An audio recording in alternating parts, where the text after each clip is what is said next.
কুত্তা মিজান আইছে। ওই কে কইছে রে কুত্তা মিজান? ওই কারা তোমার সাহস? কে কইছে কনা? আরেকবার কনা, একদম পাড়ায় কিন্তু বাইর করলাম। এই কে কইছে রে কুত্তা মিজান বাইরে? কুত্তা মিজান কে কইছে? তায়ের নাম কি কুত্তা মিজান? তুই কইছিস কুত্তা মিজান বাইরে? তুই কইছিস কুত্তা মিজান বাইরে? তুই কইছিস কুত্তা মিজান বাইরে? আর আমি কোন কুকুর থেকে মনে কইছে? হ্যাঁ ভাই, এটা হইতে পারে কুত্তা মিজান ভাই উপর থেকে কইতে পারে ভাই। কেউ কিছু কয় নাই, তুই ভুল হচ্ছস বহ। আরে আমি তো নিজ কানে শুনলাম। আলার পোলাপান হাতাহাতি করস, হাতাহাতি করে ডাকাডাকি করস। লাগলে 2-4 টাকা ফালাই দে, তারপর আমি টাকা লাগলে দিমু 5 লাখ 10 লাখ। আরে বেটা আমিও তো তাই কই, কি এর গেঞ্জি ছিঁড়ে, জামা ছিঁড়ে, প্যান্ট ছিঁড়ে, মানুষ ধইরা ছিঁড়া ফেলা বেটা।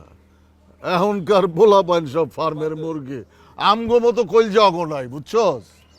সেটাই তো দেখতেছি, কি হইছে কি? আর বাইক না তোমার বডির এই অবস্থা কে? সুই মুইলাও নাকি? রক মক বাইরে গেছে, এদিক ওদিক ফুইলা গেছে, ঘটনা কি? জিম করে বেটা। জিম করি মামা।